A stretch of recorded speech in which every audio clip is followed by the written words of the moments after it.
Mike, what was the difference, just sort of energy-wise, between Wednesday and tonight from you guys from the opening tip, really? I mean, we knew they'd be getting off to a really strong first quarter, so that was an emphasis. And then compared to last game, man, I mean, obviously being at home helps us, but we got to be a better road team and, you know, come with that same energy. I feel like here at home we run a lot more, so. But really the emphasis was, you know, we got kind of embarrassed on national TV the other night. We just want to come and kind of redeem ourselves tonight. Mike, it feels like a few times a year you guys have one of these games where you're getting out and running, everyone's getting dunks. What kind of allows you guys to have those kind of performances?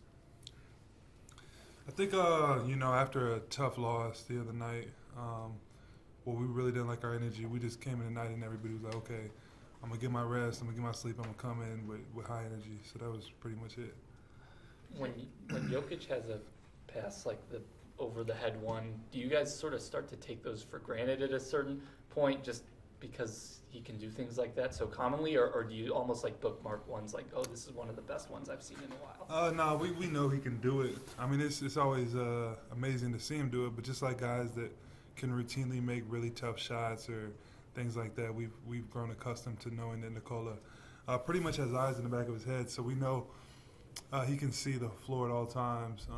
And we still admire the great passes, but we definitely know he sees it. Has that changed the way that you play at all when you're on the floor with him, knowing that he can see everything? Yeah, spacing. Yeah, just the where I space, I don't need to come. Yeah, definitely.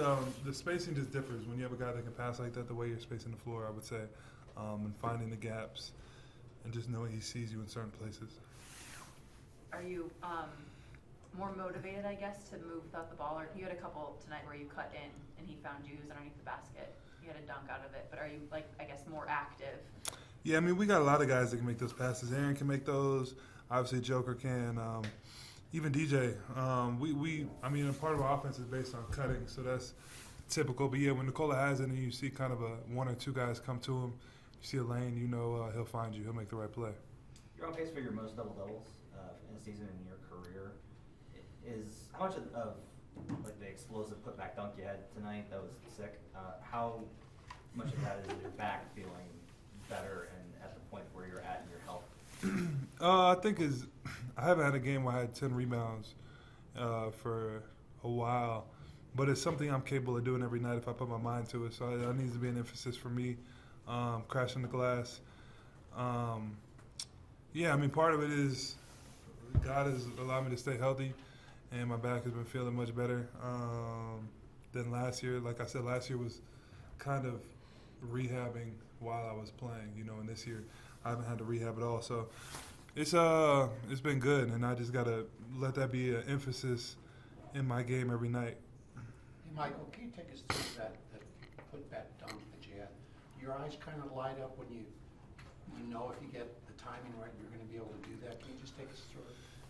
Yeah, what happened was I think Joker drew two, or maybe it was Jamal. I think Jamal might have dribbled or whatever, and they helped it in the paint, and so they found KCP, and my guy rotated to KCP. So when KCP shot it, I knew that I had a clear lane to the hoop. So I was like, okay, he's either going to make it or he's going to miss, and if it bounces right, I'll have the dunk. So I just kind of saw as I was running to the rim, like, oh, this is short. I'm going to jump right now, and then I got it. That underhand pass you had to Nikola for the first bucket of the game seems like a much harder pass to make than it looks. How comfortable are you with that play, or was that just kind of like going on vibes?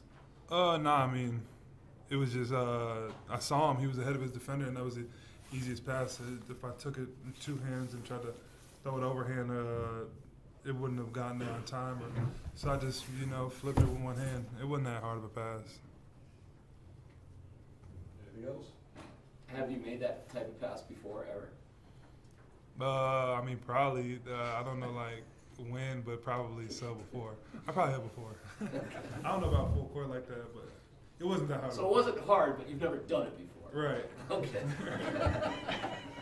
Right. Must be nice. All right. Thank you. Thank you, guys.